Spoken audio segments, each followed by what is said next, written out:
Welcome back to Drop Frames here, real quick before we jump into the video games conversation. Barry reminded me that Twitch added some new chat badges this past week. Oh God. Oh, what is it bad? No, it's just dumb. It's like when I first saw him, I was like, "Oh, that's neat." It shows if someone is actually like watching it on mute or watching it just listening to the audio and not actually watching the video and stuff like that. Uh huh. I didn't know that you could pick it. Like it doesn't actually you can just have your badge say that and it not be true. So I- Wait, so the reason that you're saying this then is that your community is perhaps trolling you with these options. well, I immediately saw it and I was like, "Oh, that's neat." Now I know who's, just listening or who's watching it on mute and stuff. It's not like most It's people like not just that. put that chat badge up just cuz. Hi, buddy. Got it.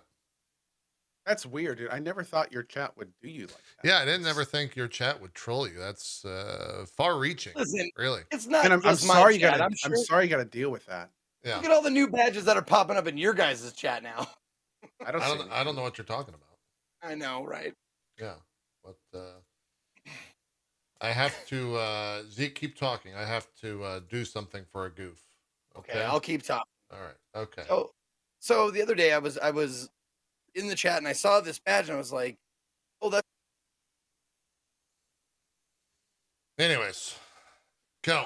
You want to talk some V Rising? What do you want Ow. Ouch. to?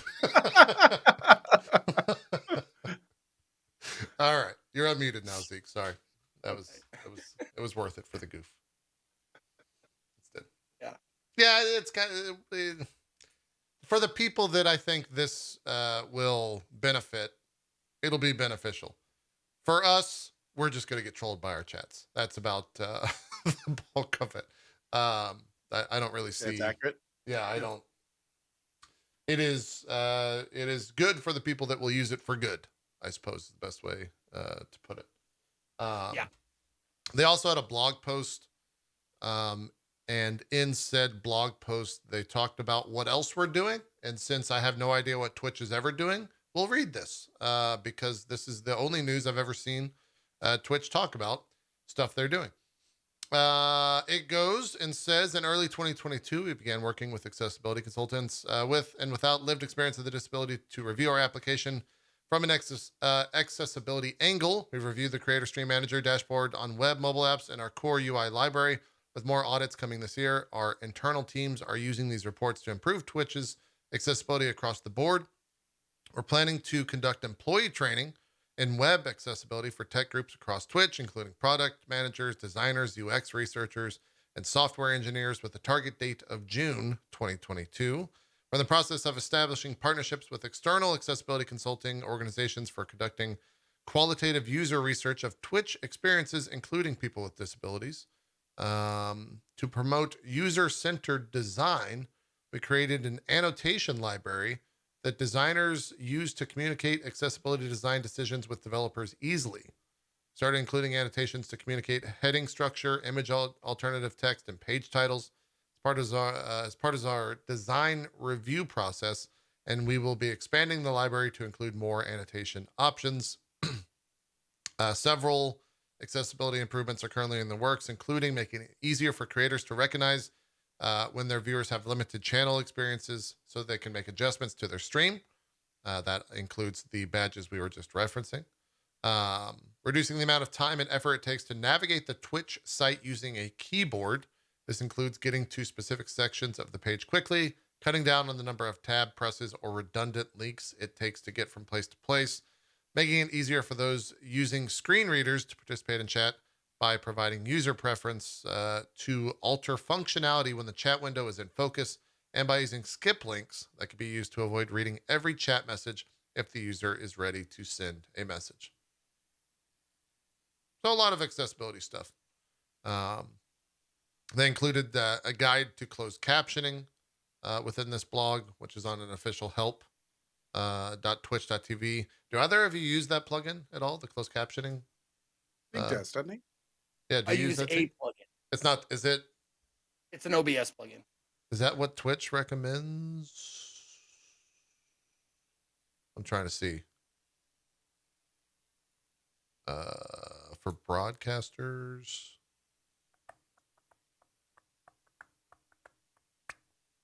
It doesn't actually say. Are you using like an CEA-708? Does that mean anything to you, Zeke? Let me see here. Oh, Twitch doesn't link it. Oh, so they don't actually link you the thing to use in this help article. I think the thing I'm using is called Cloud Closed Captions. I think. Okay. Yeah, that's the one that I'm looking at is on GitHub.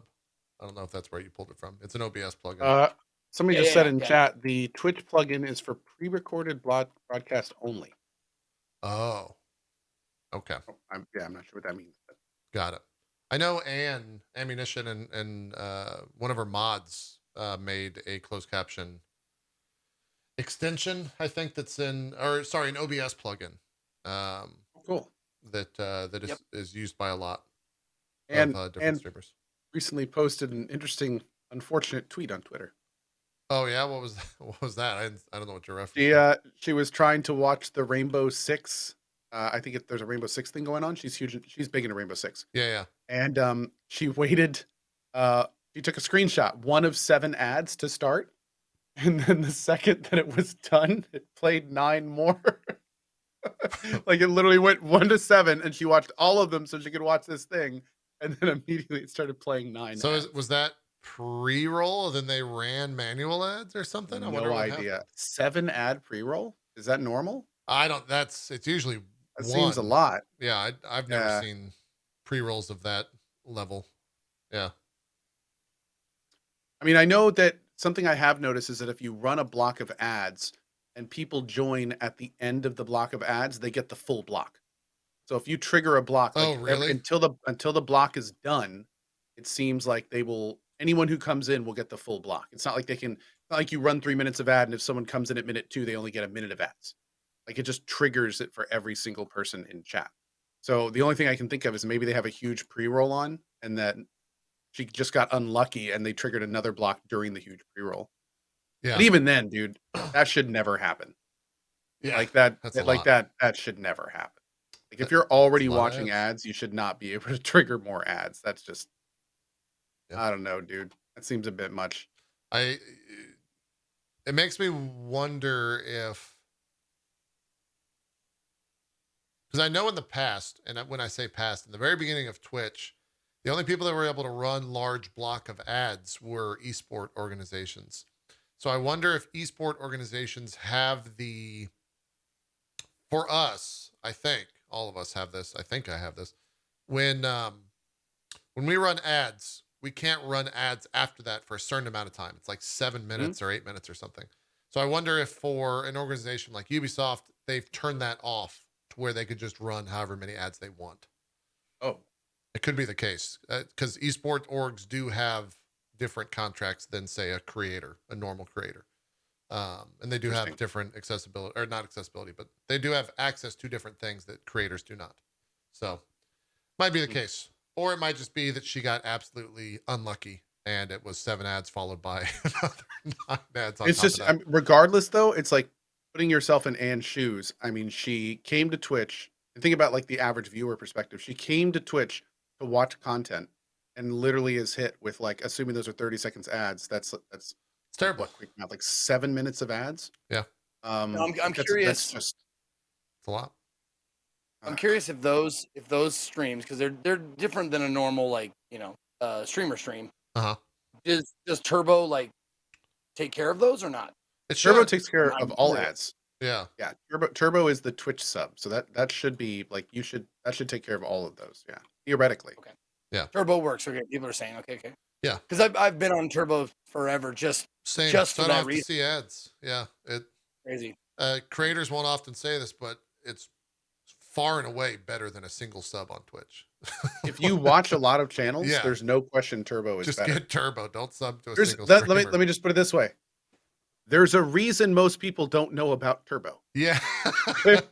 Like I would not like I wouldn't be surprised these days on Twitch if Turbo is like one of those grandfather things that they're looking to figure out how to get rid of. Yeah. See, and I'm because, almost yeah. like I don't want to. It's like Rome. You could just whisper it in it. Come on. No, I don't want to talk about Turbo because I don't want them to realize like it's still a thing. Yeah. But on the flip side, the really unfortunate part is, and I've been hearing this more and more. I don't know, just a quick ad segue here. I hear more and more and more all the time. People that are just so discouraged to find new streamers Yep. and actually explore Twitch because they can't deal with the ads. It's the same thing for like on YouTube. You know, you watch however many YouTube videos you can without getting the mandatory ads, and then you just go, well, guess I won't watch that video. And then you just wait until you get your skip allotment back. Yeah. Except there's no skip allotment on Twitch, so it's just like it's really unfortunate because not only is it bad for the Twitch ecosystem, but it's so bad for discoverability for new streamers. Like Twitch is in many ways kind of hamstringing growth for a lot of these streamers. Yeah. Like the quickest change of making it so it's like anytime you go to a stream for the first time, it doesn't hit you with a pre-roll or an ad for 10 minutes. Yeah. Like at least give the streamer an opportunity to hook. Like let the streamer at least establish some sort of value so that the person will go, yeah, I'll watch an ad and support them. You know, like that Dude, that would be one of the big fucking lesson we've learned since we had fucking radio, man. Yeah. They know people like you switch to like, oh, it's an ad. Let me switch to another station. They're fucking running an ad. All right, another station. They're not. I'm gonna stay here. I don't even like this show. I don't don't even like this song, but it's music. Exactly. Yep. Yeah.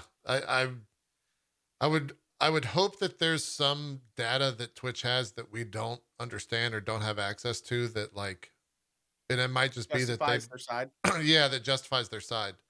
But from the I almost feel outside like they looking should be in, public with it. yeah, from the outside looking in, I don't know what the fuck that is. Apart from money, if Yeah. that's the only thing, if it's money, Well, the then thing like, is okay. it's crazy because if you think about it, like the amount of people they're driving away from watching ads, there has to be some sort of give take where they are going to lose money by pushing those people away. Yeah. Where if you incentivize them to want to support these creators by watching the ads, like it feels like there's a completely unexplored middle ground because we've never seen Twitch attempt to do the other side. We've just seen this kind of like overarching overlord, more ads. We've never seen like a break in the storm to, you know, like, okay, maybe we'll try this. Maybe we'll help discoverability by trying this, you know, like, so it would be hard for them to justify it because I feel like they've never publicly explored the other side. But who knows, man? Yeah, I've always been curious to know what, from like Twitch's point of view, what a single sub is worth compared to people that are turned away because of ads, that don't watch ads. So like, what is a single $5 sub, one person subscribing to a channel, equate to in people that are leaving? I'm just putting up like, is it 10? Is it 5 viewers? Is it 10? Is it 500 viewers? Like, what does that equation look like? It'd be great if we won't ever see that information. It'd be great if we saw that information, or at least an inkling of what that information looks like. Yeah, agreed. Really. To somehow like quantify that type of stuff.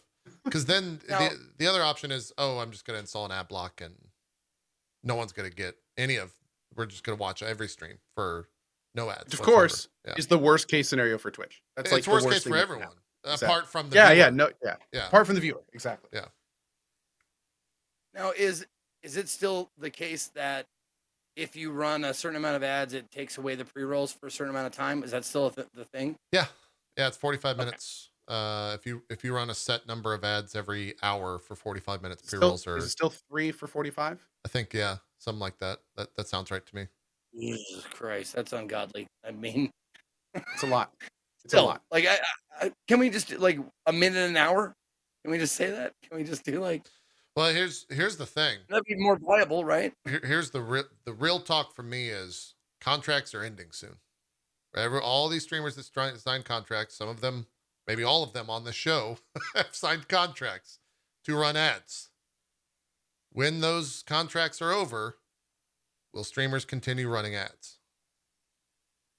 I don't know. It's going to be, I think, case by case of if the revenue generated by a streamer from running ads is worth the amount of viewers that you potentially alienate from watching your channel to begin with. You know what, man? I mean, I'm going to go ahead and say it. It's not anything that anyone wants to hear. But I think that this is a real possibility given the state of everything. I would not be surprised at all if Twitch puts it in the basic partner contract that you have to run set ads on your side or they will do it for you.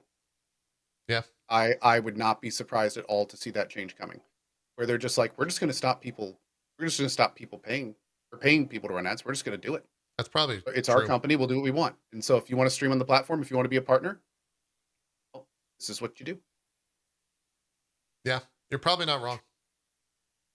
Well, and like we all know, like the runtime of a half an hour show on television is actually 22 minutes because 8 minutes are ads, right? Mm-hmm. So comparatively, we're still like Well, stop. pretty good, No, but, like, no, it's no, just- no, no. Stop. That's not live content. You can't make that. You can't do that. That's the easy thing. That's the easy way. Well, it's not TV. TV is not live. So the thing is on a TV, they can do that because you watch the ads are done, and you go right back where you were in the show and you don't miss a damn thing. But for live content, unless Twitch adds some kind of cool system where when an ad runs, the stream pauses and caches on your side and then continues where it picked off in the last, and then you can speed up to normal if you want to. Unless they start doing something like that, you can't compare it to normal TV. You just can't. I think the asterisks on what you just said, Co, is that TV content that is live on TV plans for ad breaks. Absolutely. Twitch and does not same thing. plan for ad breaks for creators. Exactly like sports and stuff. Yes, like sports shows, like they're set up so you take your ad break, you do your ads, when you come back, if something big happened or something, they're all set up, you'll see the replays, you won't miss anything basically. Yep, you're not going to miss anything. That's exactly right. But Twitch streams are not set up that way. They're not professional shows, and you could miss the biggest thing of the day during an ad break. Dude. If you were to run 8 minutes of ads every 30 minutes. We on my channel, the joke is that I have the best timed ads on Twitch, because literally anytime something big happens, whether it's a big video that people are wanting to watch, like a trailer or anything, my automated ad thing kicks in and plays right over that. It's happened, I can't even count, hundreds of times in the past 2 years. So yeah, it's absolutely awful. You're 100% correct in Twitch. So your ads are unautomated. It's just on auto. Yeah, because otherwise I'm going to forget. Okay. Otherwise I'm going to have to like get a phone and put a timer on it that goes off every hour, or some third-party thing that will cause me to interrupt the stream even more so and be like, guys, we're going to, because I don't take scheduled breaks is ultimately what I'm getting at. Right. Yeah. And so they just run every hour after the stream is live. I've been taking scheduled breaks since I had the ability to roll ads. Yeah. So it's just you're ahead of the game in that regard. You are ahead of the game. Yeah, absolutely. Well, you asked the question like, if our contracts are, will we still roll ads? Like, yes, because I get up every 2 hours because it's not only is it healthy, but I got to pee and stuff. So like every 2 hours it seems like a good amount of time, like 3 minutes. Get up. Also I smoke, so I'll have a half a smoke or my break, whatever. So, yep, you're ahead of the game. I agree with Co on that. Or another way to really say that is you care about your viewers and don't want them watching ads. I would say that the bigger streamers, they're spamming the ad button on cooldown, and more power to them, I guess, because like when you have over a certain amount of viewership, ad revenue can outweigh sub revenue in a lot of ways. Well, yeah, some of them, I don't know if this is true or not, but someone said XQC makes 10K every time he pushes the ad button. He said one time, or maybe that's not true. But if he said it like it's it's not far off. I It's believe not it, like, man. 100,000 viewers. yeah, That's absolutely. I would think that's A more 3-minute than ad that. block for 100,000 viewers. Yeah. There's a reason why you can gamble 2 million away in a week. This is all you got to say. When you get to that size and scope, the numbers get quite outrageous for ad revenue. And I think that starts to like the scale at 10,000 or 20,000 consistent viewers is already insane for ads. Think about 100,000 viewers for 14 to 15 hours a day getting ads on cooldown. That's crazy. That's an insane amount of money. So much more than most likely what he would make from sub revenue. And he already has an insane amount of subs to begin with. So, And not only that, but the people that are there all the time then sub to not see ads. Yep. So it not only do they make a huge amount of money off the people that are not that are watching the ads, but then they make a huge amount of money on the people that want to sub to not watch the ads. yeah. So, And it's like the more ads they run, the more subs they get. Totally. And this, always an exception to the rule. There's XQC is an outlier when it comes to viewership and all that stuff. So Biggest streamer on conversation Twitch. doesn't mean much. What was that, Co? Or he's the biggest streamer on Twitch. Right. Yeah. So the conversation around that doesn't mean much, but it just means that ads Mhm. can make and generate a significant portion of revenue for a lot of streamers. well, if it puts it into perspective for anybody, I roll ads at the beginning of my stream when nothing's happening except music's playing. Same. I think we all do roll that. every 2 hours. I roll 3 minutes. So that's 3 breaks, and then I roll them at the end when no one, like everybody's leaving or we're waiting to host somebody or whatever. Oh. So with those like 5 ad breaks during my 8-hour shift, I pretty good job. I without saying any numbers, like except for percentages, like that is about 10% of my total Twitch paycheck. Yeah.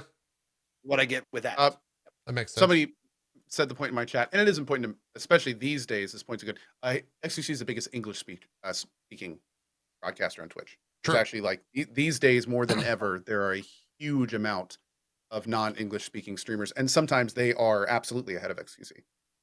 So yeah, it's a really good point to make. Yeah, the totally 100% agree.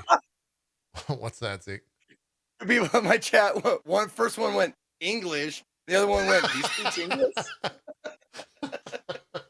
Like, immediately, he speaks 8 languages. What they're saying is great. Oh, that's pretty good. That's pretty good. Yeah, I would say English sounding. Sorry, well, there we go. I would say my counter to that chatter would still say statistically, our streamed viewership at XQC is far and away the biggest streamer. Mhm. Yeah. Yeah. Just when you're streaming 14 to 15 hours a day like he does to 100,000 people or 70 to 100,000 people, there's no one touches him. He's far and away the biggest streamer by a significant amount. Now, Were we single just stream talking about stuff, live stream fails? Like live stream fails is just a highlight reel for like 2 or 3 people. And he's one of them. In a lot of ways, yeah.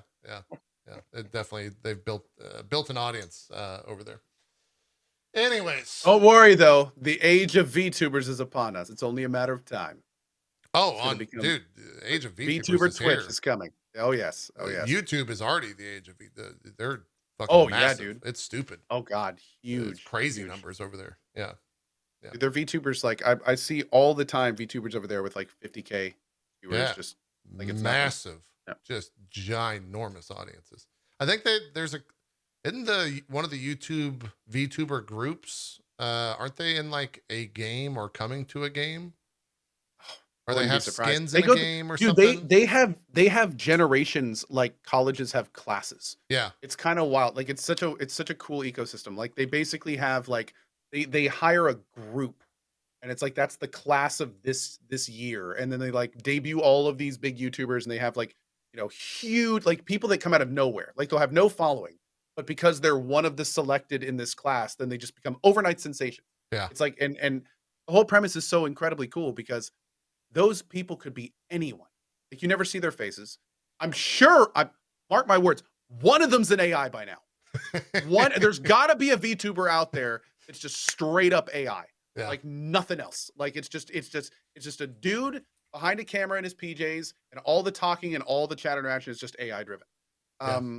if it's not by now, I'd be surprised, and it's coming. But no, it's wild. Like especially there's VTubers that use voice changers. Like that, there's some VTubers that don't even have a voice.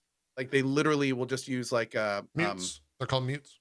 no, not that. They'll use like Microsoft Sam for their voice. Oh. Oh, so it literally could be anyone behind the camera. You would have no idea. You'd never know them in public ever, unless they wanted you to know them. So it's like being famous while being completely anonymous. It's wild. Even Pokimane came out recently and said that she wishes that she had started streaming without a camera. And Oh, it's kind of yeah. like that's basically what a lot of VTubers do is they want to stream but not they want to have a personality and a presence, but they don't want to be on camera. Yeah. So Every yeah, so it's crazy, often, man. I get to like maybe once a week, which pales in comparison to what I'm sure someone like Pokemon gets in their chat. I get a comment in chat that is about my appearance, and it sends me off a lot of times. So I could imagine someone like Pokemon in the commentary that they'll see in chat, where if they were a VTuber, they never see that at all. It would be You so you want to nice. talk you want to talk about thick skin Oh yeah. and what it would take to be like a high ranking woman as a content creator. Like I can only imagine. Yeah. It's very respectfully impressive. No question. Hundred I live with percent one, agree. and Oh it yeah. sucks out there. Yeah. Yeah. I get Personally, I don't you get a taste every once in a I while. And I'm like, oh my god, that's fucking shit. We're already shutting look, code look at down this here. quality. I know. I'm already getting canceled. I Yeah. was gonna say, like for me, it's the opposite. I take off my beanie and I'm just showered with compliments and praise on my flowing locks. So I mean, I don't understand at all. Like Yeah, I can't relate it in any way. No. it's true. It's true. So how did it feel to kill your father in the bathroom with a crossbow? You know, you do what you got to do. It's an oldie but a goodie. It's an oldie but Yeah. a goodie. Did y'all see this on the topic of VTubers? So this is Code Miku, or Miko, sorry, her latest setup. Look at this shit. This is insane. It's a little FPS drop right now because of what she's actually like pushing in her VTuber setup. But this is a full-on room that tracks her entire body. And it's Oh, this is not the VTuber that I'm used to seeing. I'm used to seeing like anime. this is next on, level yeah. shit. Code Miko, she's a little bit ahead of the game It's in next terms of level her shit. offering. Yeah. How She much is, is a setup li- like that? unique. I'm just curious. 50, 60 It's grand, hard I to- think is what she said. A lot of But money. not only that, it's hard to put a price on it because almost all of her stuff is custom. Like Right. she's taken a lot of bits and pieces from other things and like very intelligently crafted it together to make her own very unique working system. So Yeah. That is what I'm actually in the process of making one for a channel point reward that people can, spend and make, like I'll be a VTuber for 10 minutes or whatever the fuck. And I'm looking into getting that shit done, and man, like it's like I was talking to an artist, like most of that shit's proprietary. Like most of that shit they dude, make up or they have someone make for them and shit like that. It's not like a program you can just get. And I'm like, oh, It fuck, is- I thought it was. Yeah. it is an industry now, especially like you have to get, first of all, you need to get your model. Oh, the VTuber Then you have to industry's get crazy. it. Then you have to get it rigged, and those are two completely separate people. Those are two separate things. It's one person does the artistry, and then another. Generally, some people are super talented and do both, like Diariku and those types of people. But most of the time, you have like an artist, you have a rigger. There's all sorts of other little bits and pieces that are added on, like items you hold and things like that. That can be completely separate. There's animations that's done usually by another person. Like it is a giant industry. It's crazy, man. Like it's becoming its own thing. Yeah. Unfortunately, I hate to say it, but there's already stories of people dropping like tens of thousands of 5 dollars getting digits, this yeah. stuff made, and then it just doesn't work. Mhm. They think it's the same thing as streaming. You buy the new computer, you buy the nice cameras, you buy the multiple monitors and everything, and it's not an if you build it they will come situation, unfortunately. Also, Yeah, I mean, I found I even got picked. Dude, I saw somebody even selling a model. Like they were like, yeah, and like They'll make actually pre-made selling models. it. Like, oh yeah, I got a model, didn't work out for me, so I've got all this stuff. I'll sell it to you for cheap, that kind of thing. So it's wild. It's wild. Yeah. What were we saying, Z? also found out that the beard is not conducive to VTubing. Like, because they can't. Oh yeah, it won't- you're they right. can't You can't track track. your face. algorithms and Yeah. shit. Yeah, Yep. it's harder to track. I actually So that's had an another hurdle I gotta jump adorable over.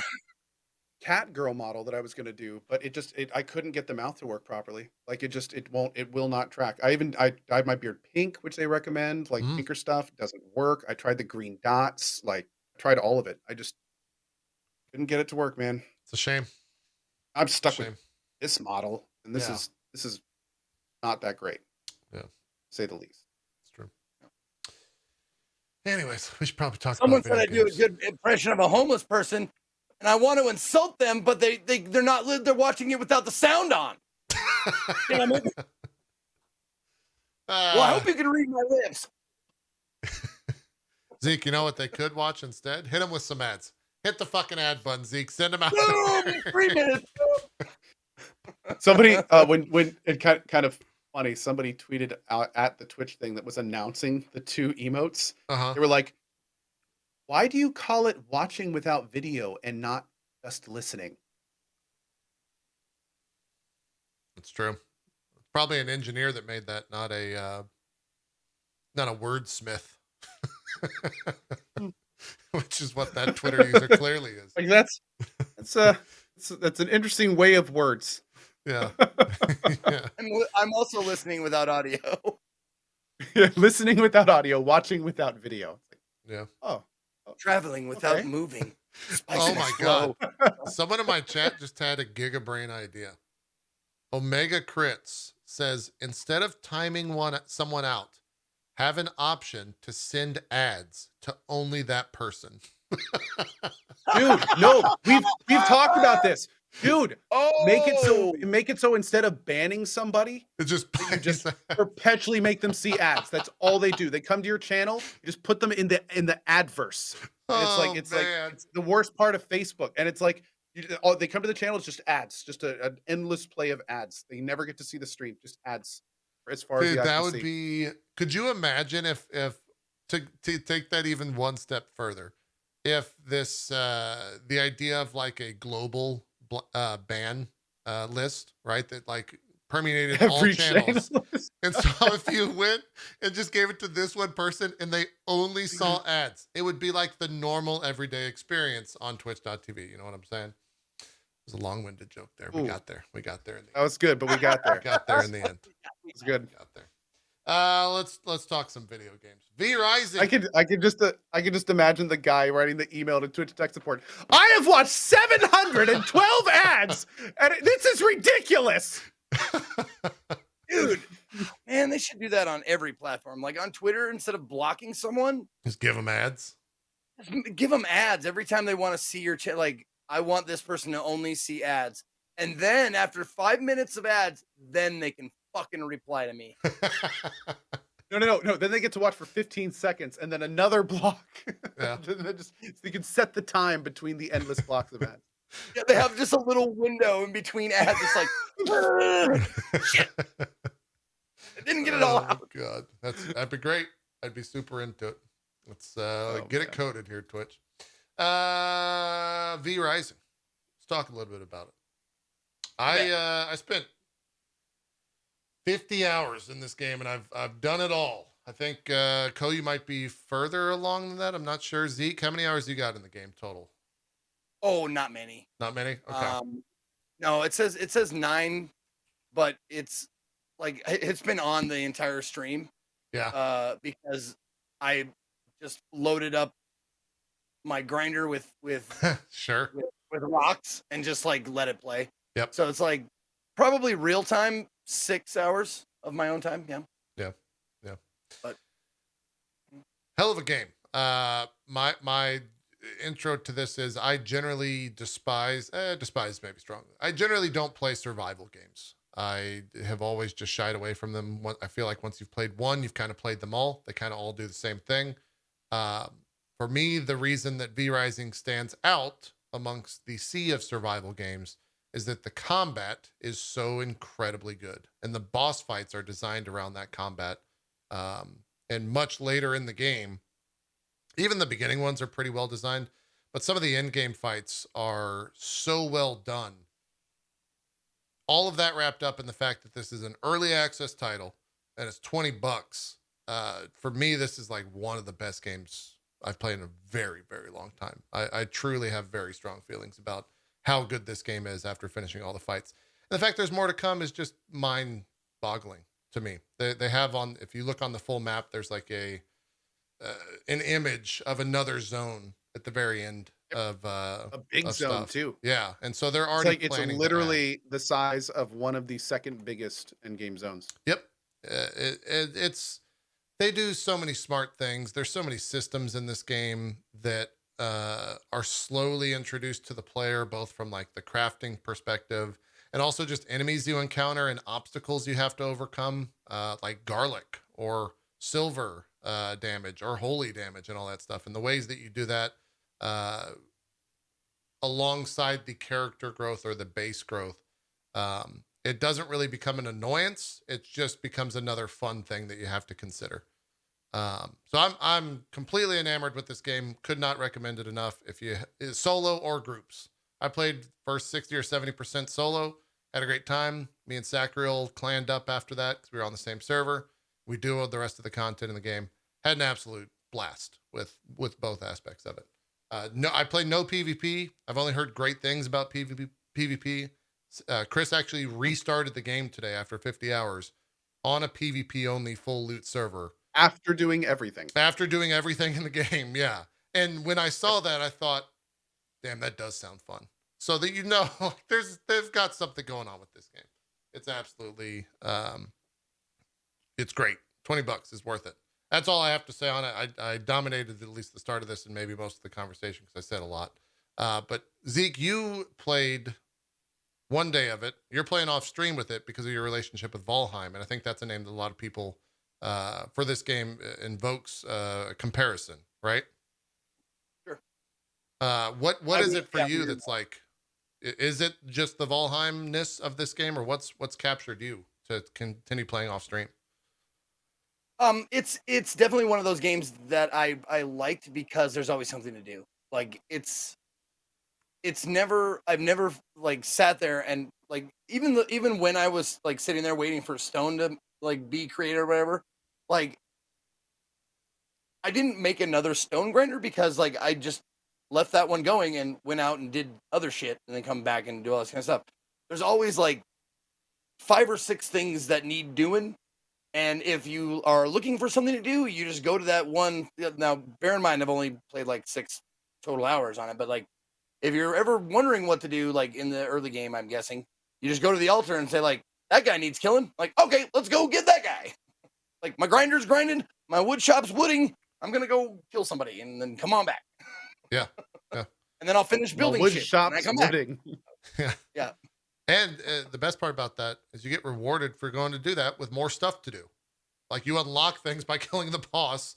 That just now I can take that wood or something or the ore, the stone blocks that I made from the grinder, and expand my base or increase my castle heart or a billion stuff. In a brilliant move, even the end game stuff gets tracked back to tier 1 resources. Mm-hmm. So it's like even as you move through the tiers, and I love when games do this, they make it where it's like even your basic stuff becomes usable in the chain of resources up to making like the things that are repairing your end game weapons and things of that nature. Which is just it's such a great way to do it. It's a great way saying to do like, it, but it's also stone annoying and wood sometimes. logs. Yes. You're saying like stone and wood logs still like You need they're it still all. useful. Stone and wood logs are still great by the end. You need to make, the best leather in the game, or you need to go and make like silk, or maybe not silk's the best example, but you need to make like high-end crafting stuff, and that requires like a regent that you farmed off normal animal guys to make leather, and then you combine that with something else to make a better type of thing, which then you use to make the third tier of thing. And it's like everything feels interconnected instead of it feeling just like mobile game style, like T1 resources, T2 resources, T3 resources. It's much more of a spider web. So not only can like, and also another great thing it does is not only can you go out and farm things, like you can mouse over something and it's like, oh, that's the thing I need, and it drops right there. Or you can go to your crafting equipment and you have a recipe that requires 3 things from all around the world that you can go and do like not only while you're farming that, but maybe if you need to get something else, that stuff's near that, and you can maybe you can grow that in a farm in your house, all that kind of stuff, which is pretty great. Yeah. I Someone in my chat was asking like, so what's the downsides of the game? And I Well, don't there's lots of them. I don't know if we're ready to move on there yet. If we still want to keep giving it praise, but if Well, so, there's a we can couple of continue praising questions. it. Okay, let's A answer the couple of questions, then questions we'll do the downsides. that deserve asking. PvP optional? Yes, it is Absolutely, absolutely PvP yes. optional, and it's server. You Server pick it settings at the are beginning. crazy. Yeah. Yeah. Do you want to do PvE or PvP server? You get to pick that. And you can choose like on a PvE server. There's a lot of options like what do you want your clan size max to be? What do you want? Do you want friendly fire on or off? Do you want this? Do you want that? There's a lot of very QOL options when starting up the game and deciding what kind of game you want. But it is one of those games where I would imagine that like Ko told me that you restart. You're like, oh, okay, that's what they meant by this option. Okay, I'm gonna restart the server with this option engaged or disabled or whatever. Yeah. So I'm guessing I might be coming up against that sometime in the near future. I'm like, oh, okay, you know what? I want to start the server again, but I want to make sure that it's exactly what I want out of it. Yeah. And you can even be, correct me if I'm wrong. I never handled the server settings for the server I played on, but you can go and be as granular as like the durability rate. Oh yeah, You can can go and adjust the change all time and that. day. Okay. You can make it so when you teleport through stuff, you keep all your resources. Oh, you can just turn that off. That's You awesome. you can just turn it off, so you don't need to. You can turn off that limitation. There's tons of you can make it so it's always night. Right. Like there's lots of good stuff in there, so people can kind of tailor their own experience. Yeah. Because Real quick before we move on, because okay. I wanted to get my words in here. Yeah, This game is awesome. I call it Vampime. And I think that it's an excellent. It's one of those little games that very much similar to Valheim kind of came out of nowhere, and it's well made.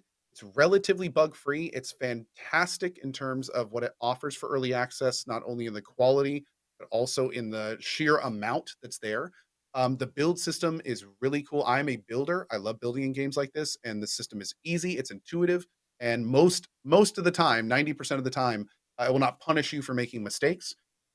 Little tiny QL things are huge. Like right here, a great example.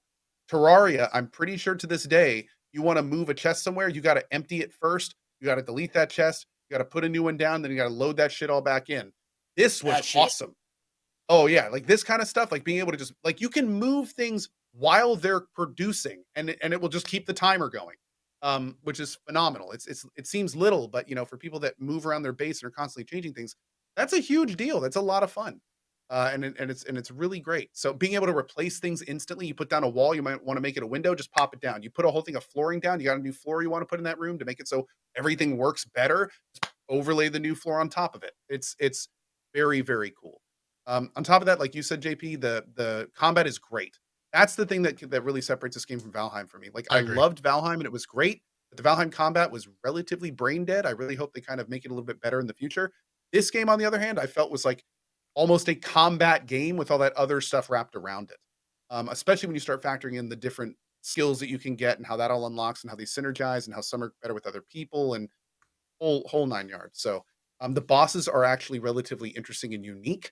So it's not like you're just fighting like a beefed up mob. Like they have their own abilities, their own mechanics. They intelligently scale with the amount of people, which is super cool. So it's not like they just become big giant HP sponges. They actually like their mechanics will increase in intensity. They will increase in number. Yeah, just lots and lots and lots of good little quality features in one early access product that really kind of works well. Yep.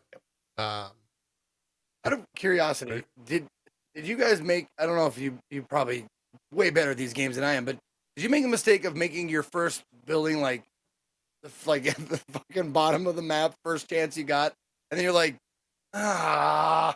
everything's all so far away. Yep. I gotta break down my entire thing and move it. So- I don't wanna. Server setting. Yep. Default is you can have 2 castle hearts per person. Clans are default 4 person, so you can have 8 castle hearts, 8 bases. We set up teleports at the corners of the maps, so we could get there faster. And then about 40 hours in, you spend primarily almost all your time in one zone at that point. Kind of, but 2 zones. But 2 zones. Yeah, primarily one zone at the very, very, very, very end once you've collected everything from the other final zone. And so we just moved our base like 30 feet from the main farming area. If I hadn't have done that, I wouldn't have finished the game because the amount of time it would have taken to farm there, run all the way back to our original base, which was in the complete opposite corner of the map, go all the way back, or like take a cave shortcut, which do exist. There's small little cave shortcuts around the map that you kind of have to go and figure out on your own where they pop you out at. If I didn't find that stuff, I wouldn't have finished. Because I found one, I don't know how to get in there, so don't tell me how to do it. But Yeah, Probably I think found I found the exit or something. Yeah. Yeah. I have yet to be in a cave. I know what they do, and I have an idea about them, but I have yet to go in one. Okay. Oh yeah, There's they're relatively off the beaten path. There's ways to enter any cave, is what I'll say. So it's not. Well, I'm sure. Yeah, if not they just put an it on exit. your map as a little icon, I'm sure there's ways in and out of it. Yeah, I haven't figured that one out yet. But yeah. So let me ask you this. totally Let me right. ask you Moving guys bases this, suck. a personal thing. Am I like not a real gamer if I turn off the teleport thing, like the teleport materials thing? It's how you want to play Why do they have it on by default then? Because it's PvP focused. It's a PvP thing, I think. Well, I think it's also like Valheim. works. I think it's like Valheim. Yeah, they want Like, you to like. they want you. Yeah. They Go want ahead, you to have that trip back. You load up with resources, and then the journey is you getting back. They don't want the game to be just you going to a teleporter and then to and from the teleporter and then back to base and then to another teleporter and to and from the teleporter back to base. They want you to go out and explore the world. They want you to see everything that they want you to see this big handcrafted world they've made. So like it's just to move you around more. But then You again, think you obviously they wouldn't give see you it the enough? option to turn it off. So Yeah. Huh? Yeah. You think you wouldn't see it enough if you use the teleporters to transport materials?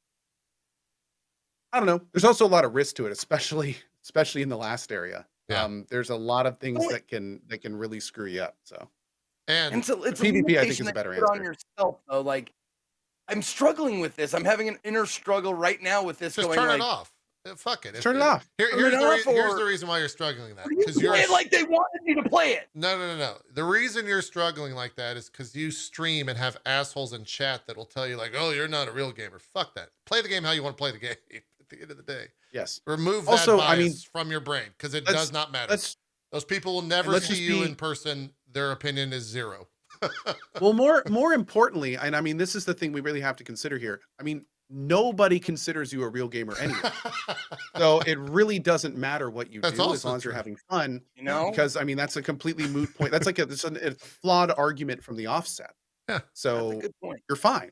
You're Yeah. absolutely fine. You're right. Just turn it off. And I just imagine someone coming out and like, "Hey, did you beat V Rising?" With King Kong's dick in your ear, though, did you do it? Yeah.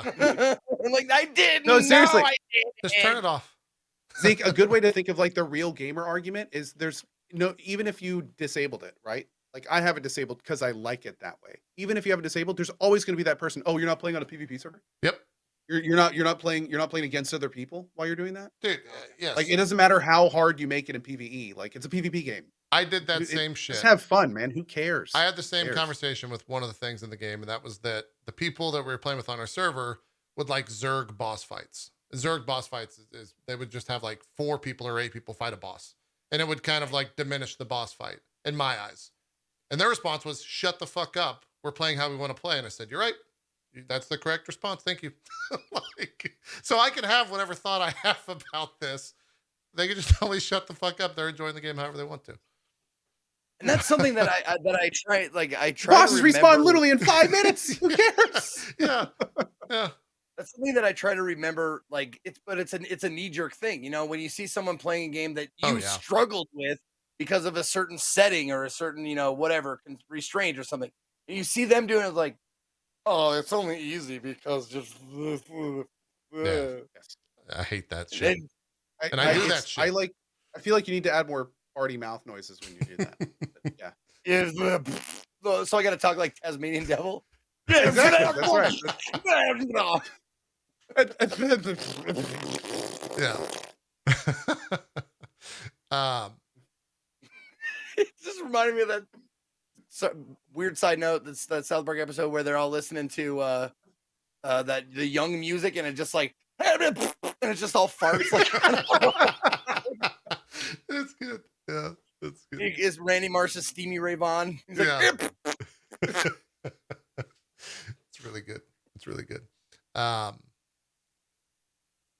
think one of the other things that is brilliant about this game, I didn't even play on a PvP server, but I'm already like so interested in seeing how a PvP server works towards the like end game. Once everyone's all maxed out, there is do you guys care about like end game buildings?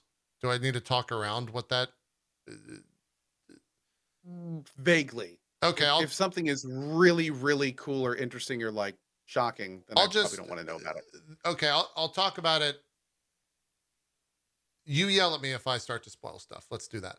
No, let's do this. Let's do this. Just flag me down when you're done. I'll just mute up for a sec. Okay, all right, crazy. that's fine too. There's a thing in the end game when you start killing certain bosses that they drop a item that then you can bring to your base. And when you bring it to your base, you get something for doing that. When you hold said item, you can't use any vampire abilities apart from your weapons, and you can't do any shape changing, I should say.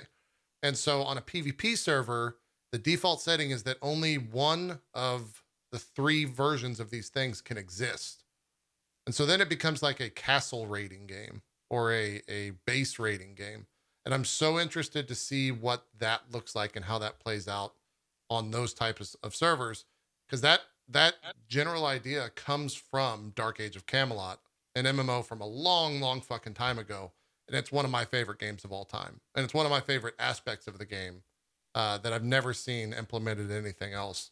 And clearly one of the developers that created this played that game because it's an exact copy or iteration of that mechanic. And so I'm curious to see what that looks like on like a PvP server. Is we have this one thing, it gives us this one thing that will automatically make us stronger than anything else in this game. How does that play out? How does, someone coming and raiding our base to take this thing from us, that then they have to physically walk from our base all the way to their base and can be attacked and take more damage when they hold it?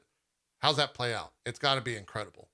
And I really want to play on a PvP server, or at least see a PvP server that is at that stage to witness that type of stuff. Because you can walk around as a rat, hide in a bush, give someone information on like, oh yeah, I found the relic. It's right here. I'm gonna keep watching them. You go ahead and call so and so. We'll get the rest of the clan together. We'll ambush them here at this point. Let's do that. Make sure you have X skill because they're using this stuff that I can say to move faster. Blah blah blah blah blah. That type of stuff could play really, really fun. And so the fact that that's in game and end game for PvP servers could really make the replayability on those servers infinite if you're just constantly ping-ponging back and forth to see all that type of stuff. So once some of those servers get to that stage, I'm very interested in watching those streams. I don't know if I want to participate because I've already put 50 hours into it, but yeah.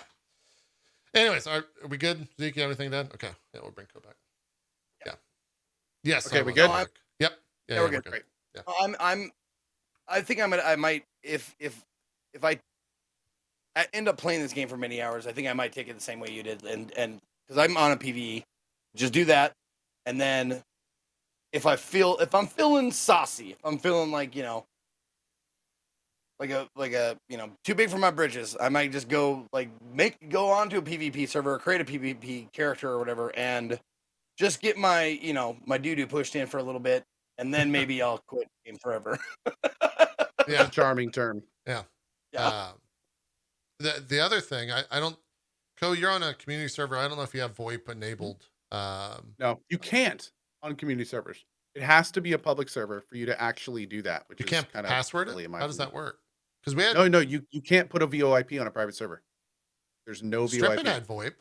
How were we talking? Strippin had a public server. I'm pretty sure. Oh, is that a public? He actually had like a rented server from a company. We have a private. You hosted mean you're server. hosting? Yes, got it. Exactly. Okay. So I think their VoIP goes like through their company's servers, so they only have like a set amount for the people that they work with directly. I see. Okay. Yeah, that makes sense. Because they should just let us host it on our servers, but again, early access, whatever. Yeah, I'm sure it's fantastic. The VoIP in the game We had so much Mhm. fun playing. I had so much fun playing. I don't know if the other people had so much fun playing. I can't speak for them, but I would hear them talking as I would just pass by on a horse, and then I would dismount, and their horses would. When you go to fight these bosses, you park your horse outside of kind of the boss arena, and so we're PvE server. There's no PvP. I'd hear them talking, and I would whisper something like, "Those horses should be free." I'd go over to their horses. I'd rename all their horses to free horses and then ride off. It takes their horses away from their map. So they don't know where their horses are. And it just also pissed them off. So even I found a way to like grief on the PvE server. And the only reason Wow. that was fun, even for them, I think, was because VoIP was there. If we didn't have VoIP and they didn't, because every time I would do that, be like, he's back. The fucking horse whisperer is here. He's taking our horses. We got to finish the boss fight. And they would like try to hurry and it would create content. It was so fun just to have like a little bit of chaos on the server like that. Eventually, I like they that. got pissed. I'm sure they were having fun too. I'm sure they enjoyed it. Yeah, yeah. I mean, if they didn't, they would message me off stream and say like, "Hey, fucking stop it," because it could get that point. I'll put up with a lot of shit, a lot of grief if the joke is good enough, and that sounds like a pretty good one. Dude, it was so. The other stripping and them would finish. So it was a stripping server, and he had probably, I don't know, 8 to 10 of his friends on there, and they all kind of had like 1 or 2 bases.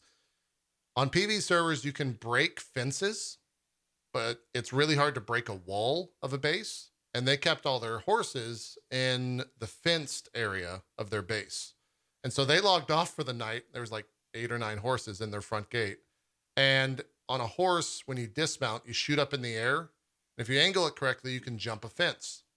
And so I jumped the fence. You could also just break the fence. But I jumped the fence, got in their base, renamed all the horses, got a horse to the fence line, jumped it, and then logged and like went on about my day. The next morning, Strippin starts his stream, wakes up, goes outside. All of his horses are renamed to a fucking riddle that I've renamed them to. And he's just like, God fucking damn it, the God fucking horse whisperer took all this shit. And it just like continues the narrative. So like we had a ton of fun doing that. I had a ton of fun doing that shit. Again, no idea if they were in on the fun or not. Eventually they just stopped interacting with me, so I guess not. But it was good times. Because there's mechanics where you don't need a horse anymore. And so they don't care. And they don't have to interact. They locked me inside their base, funny enough. Because you can't open doors. And so they said like, oh, we have a horse back here in this back room. And I like rode into their base and they shut the door and they said, see you later, fucker. And they just left.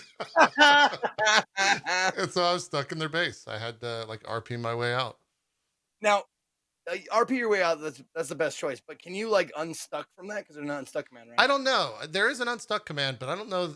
Have you guys, either of you used the unstuck command? I don't know what it does. I don't know if it like teleports you home or I don't either. if it just like moves your character a couple pixels over or what.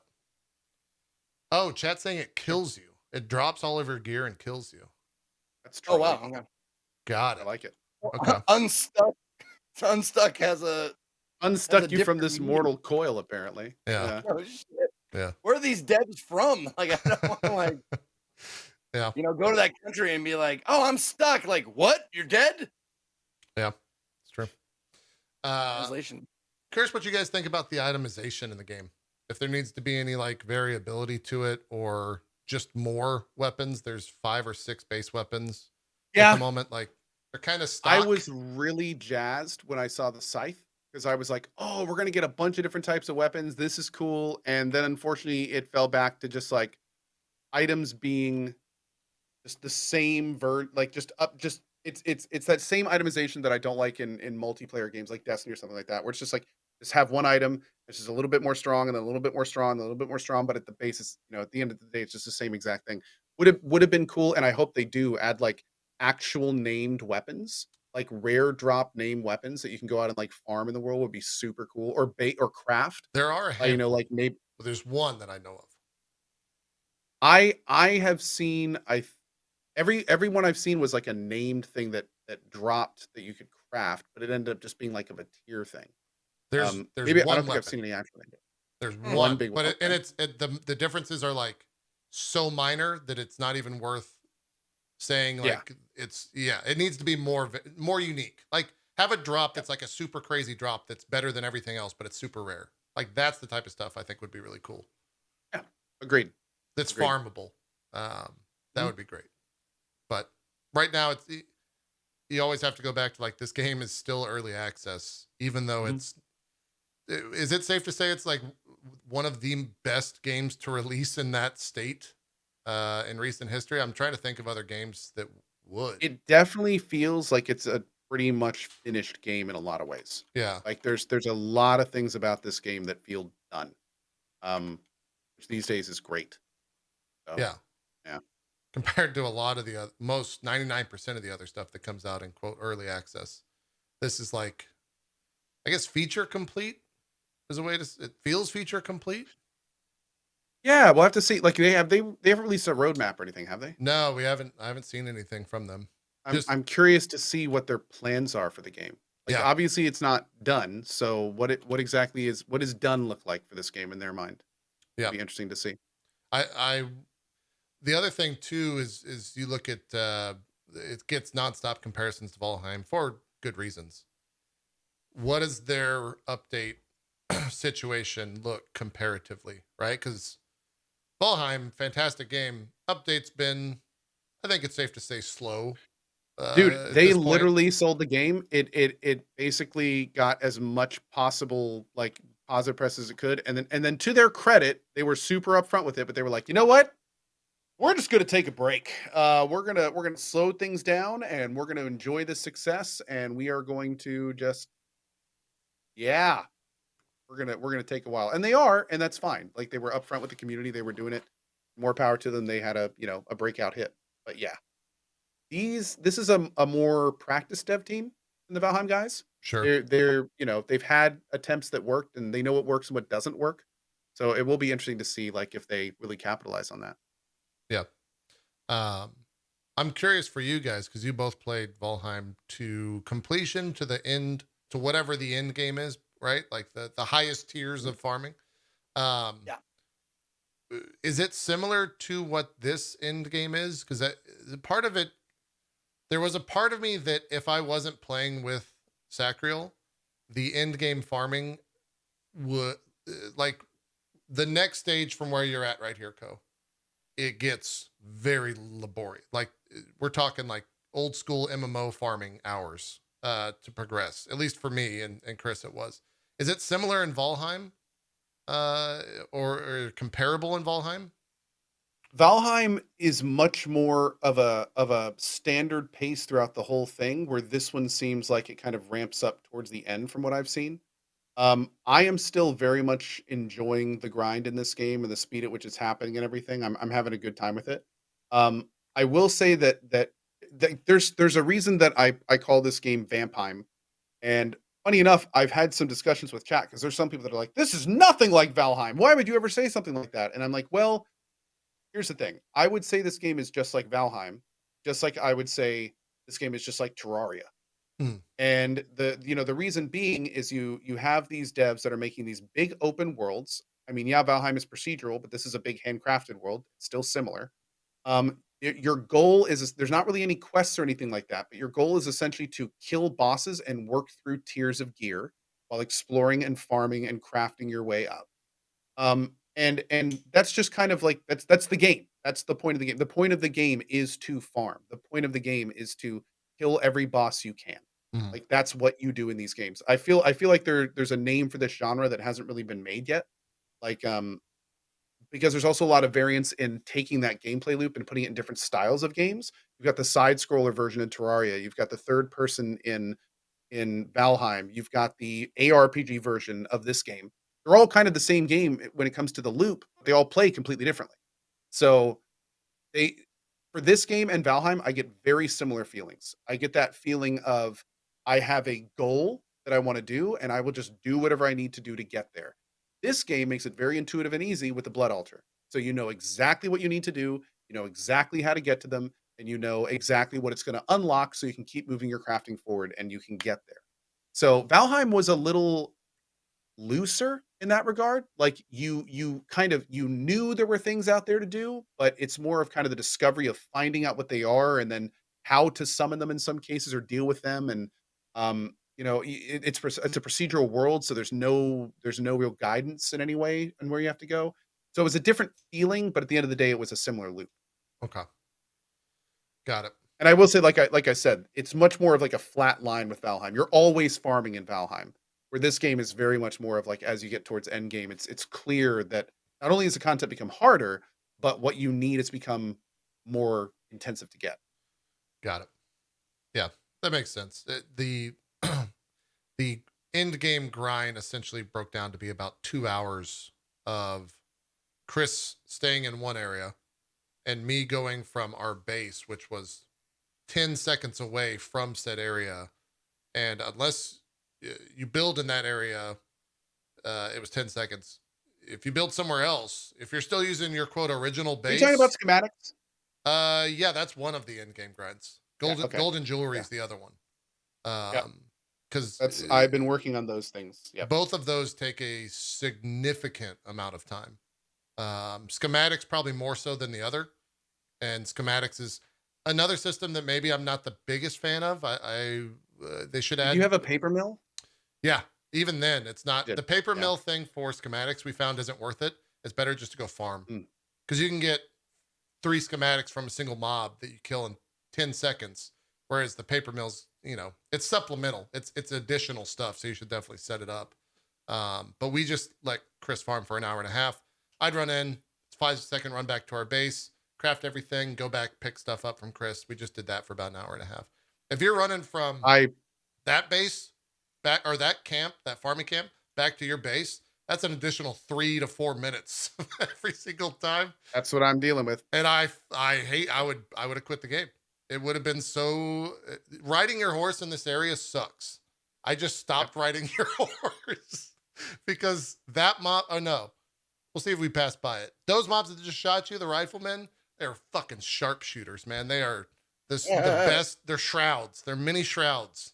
Just I call hiding. them shrouds. I Oh, absolutely God, they suck. They always hit you, and it knocks you off your horse. So, archers in Elden Ring, those lightning arrow archers, better or worse than that? I would say worse than that. Whoa! I would those actually guys say are worse. Fucking awful. Just because they not only do they kind of hit you hard and quickly, but if they knock you off your horse, then you're kind of in many cases just screwed. Yeah. Because getting on a horse, unfortunately, you are not the best horseman. Your character will like sometimes the horse will go backwards. You can't take off and immediately start going fast. So it's like if they knock you off. Also, I can't tell if the AI is smart or if they're just completely brain dead. But sometimes you'll engage an enemy, and the first thing they'll do is be like, "Oh, there's the enemy. Where's the closest horse? Let's shoot that." And it's like, so let's blast that so the vampire can't get away. Yeah. So I don't know if it's just some weird error where it's like it flags all horses and mounts as enemies, so they attack them, or if they're actually like, let's take out the one way he can escape on. Yeah. Hey, look, it's a vampire. Kill the horses. Yeah. It's a little strange. It's a little no, strange. I agree. I don't know the answer to that, but I experienced everything you just said to great frustration, which is why the second to last day we had been messing with the idea of like we got to move our castle, like we should move it, we just need to do it. We just need to do it. And then I realized what the farm spot was, and I said, Chris, we're moving the castle. I'm making an executive decision. We're moving the castle. And he's like, it's going to take so long. Chris, we're moving the castle. And I just start deleting things. Out of curiosity, why didn't you just set up like an outpost? That's what we did originally. And then we were just like, I want everything there. We both hated our original base to begin with in terms of the layout. That's fair. And so we were just like, because we were in the like south, I don't know how to show you unless we're on the map, like southeast area. And it was the base. Like in the newbie area. Yeah. Yeah. And the base layout was kind of like a C a little bit, like the letter C. And so it wasn't, we couldn't like make a cool looking base or one that we wanted to be cool. And so we just moved everything from that corner all the way to the top left corner. And it took from the first stone to like being set up, I think it took like 6 hours one evening. And I moved all the resources, Wow. which was taking a horse from point A to point B, B to A, A to B, just nonstop. And we got everything set up. And then from that point, it probably saved us 30 hours of farming or 20 hours of farming. So it was worth it in the end game. We were able to just do One all the bosses. basic question I had about it, is everybody's island the same and just placements are different, or what's different between server to server, or is it all the same? Oh, Or it's all the what's same. going Yeah, the map is the map is the map. Nothing on? Okay, changes on it. Yeah, okay. yeah. And I think I did that's not know because of the boss arenas. I don't know Sure. how they could, and the game is very much like this area is for farming X, Y, or Z. And so if they didn't have that and it was all like pre-generated or randomly generated, I should say, it can be a little frustrating, at least Was for me. Valheim the same? Valheim was just. Valheim was random, I think. I Every thought, map was yeah, Valheim yeah. was different. procedural. Yeah, it was Yep, procedural. Valheim is procedural. Yeah.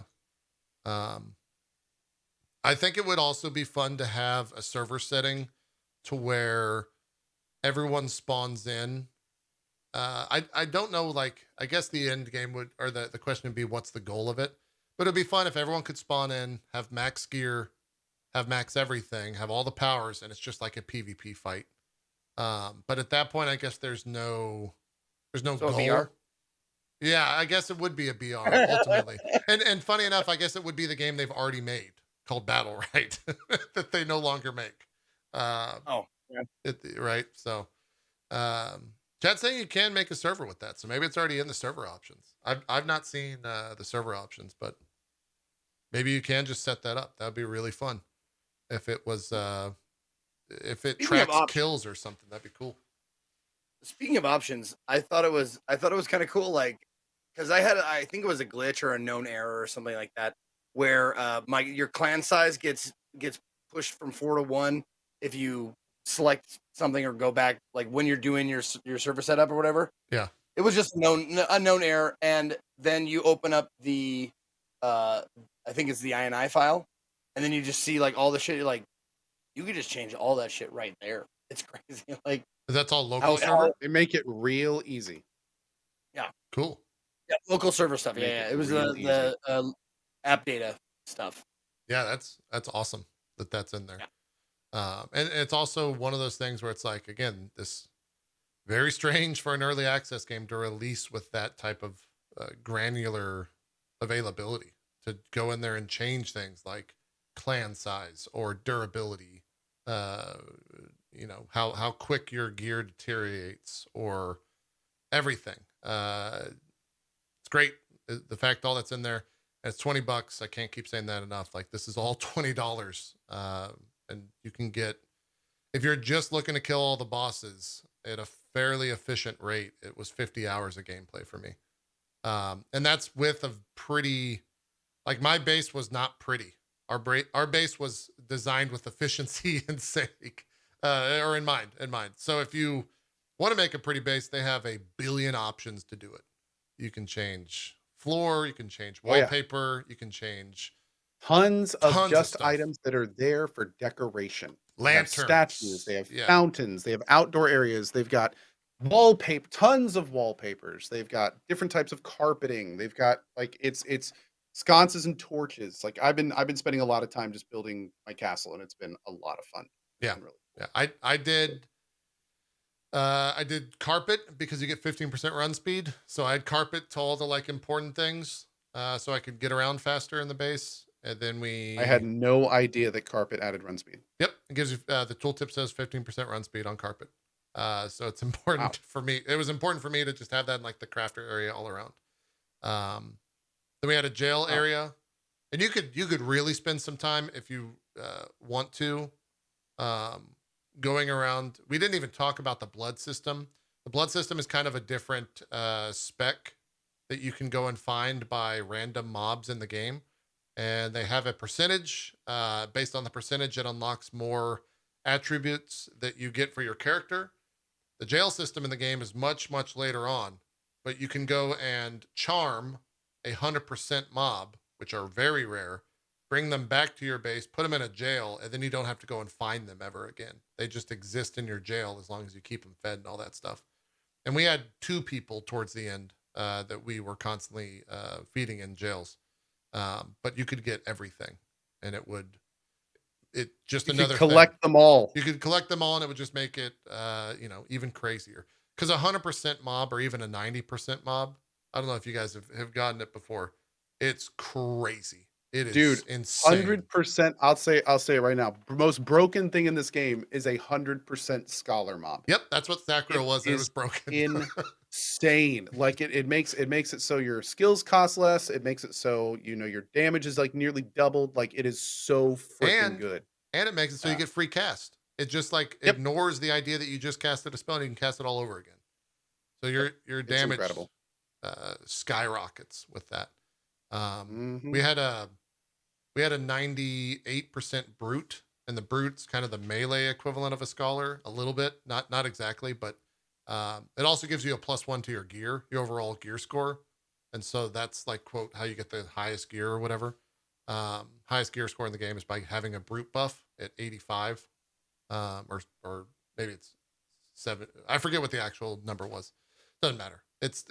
Those type of things are cool because they deteriorate. You can't keep them all the time. So you can have it be really strong for a certain amount of time, then it goes away. And it kind of like keeps you wanting to always find that type of stuff. That was another question I had was, is there a way to keep the ones you like forever? Yep. Yeah. Prisoner system. Prisoners. It's You jail say system. no? No, you can. There's jail Oh. system. Yeah, that's what I was just talking about. Oh. Ah. Yeah, so you actually jail them, and then you take a little bottle and you drain their blood.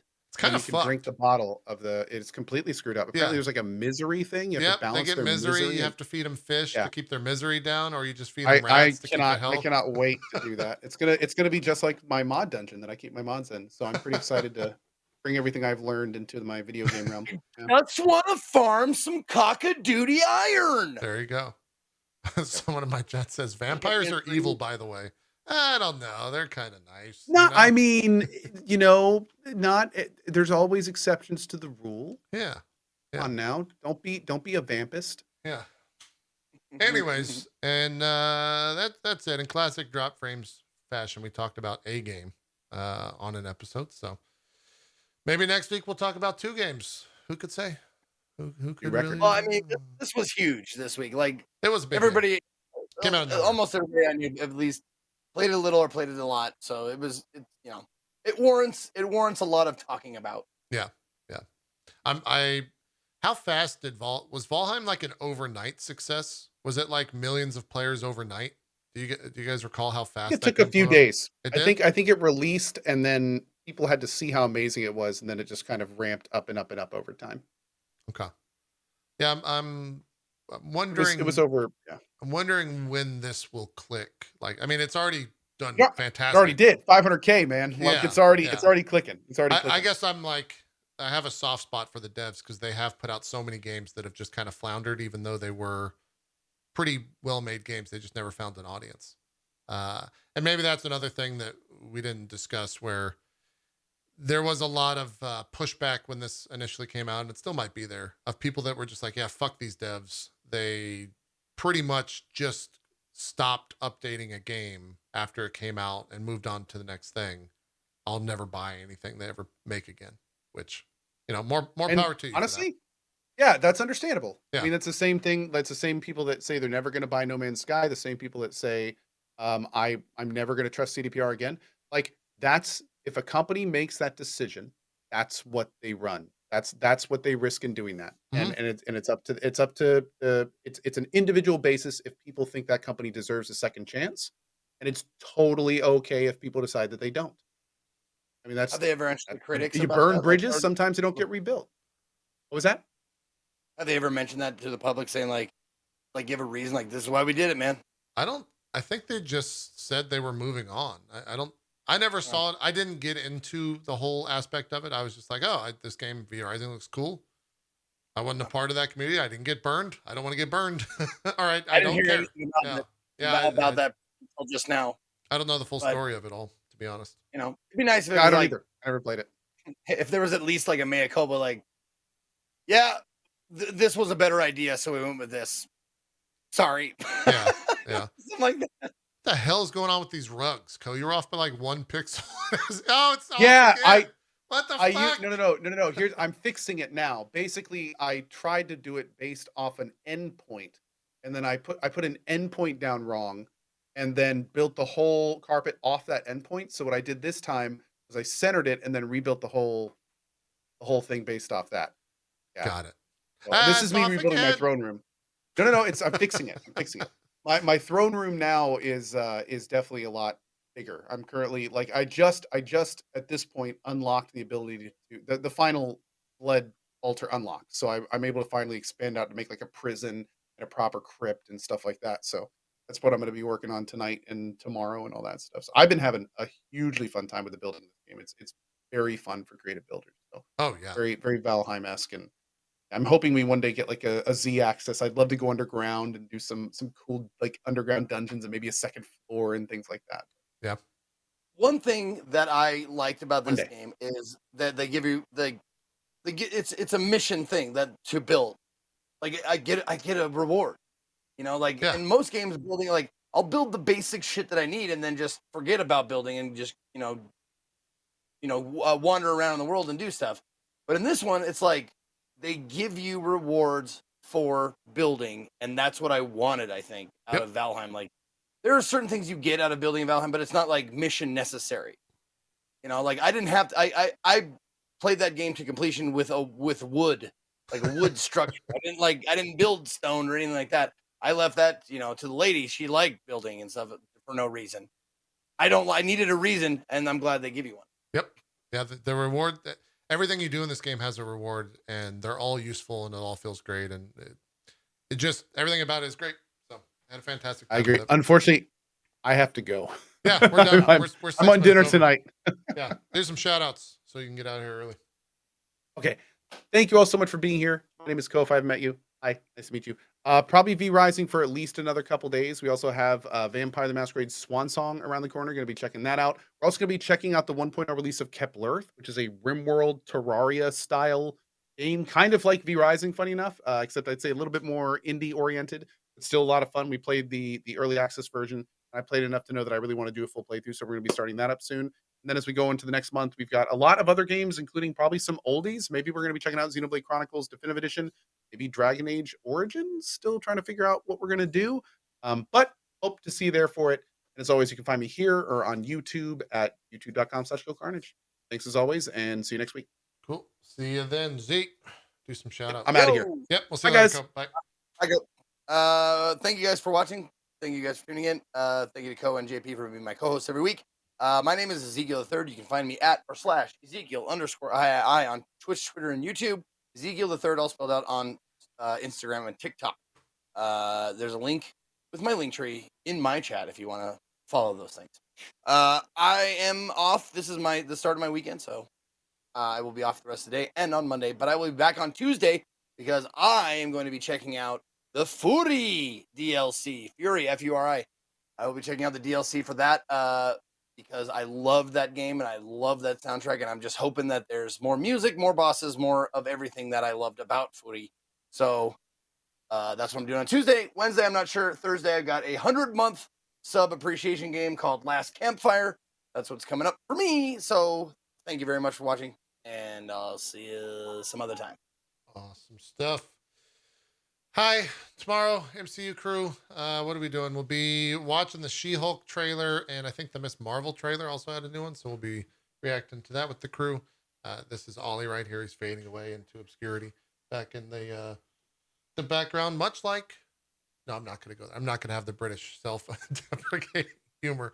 And then I don't know what we're doing for games. Maybe League of Legends Returns. V Rising kind of curbed that, but it might be back tomorrow. We'll see. There's Sniper Elite 5 comes out this week, so maybe we'll check that out. They're pretty much all the same.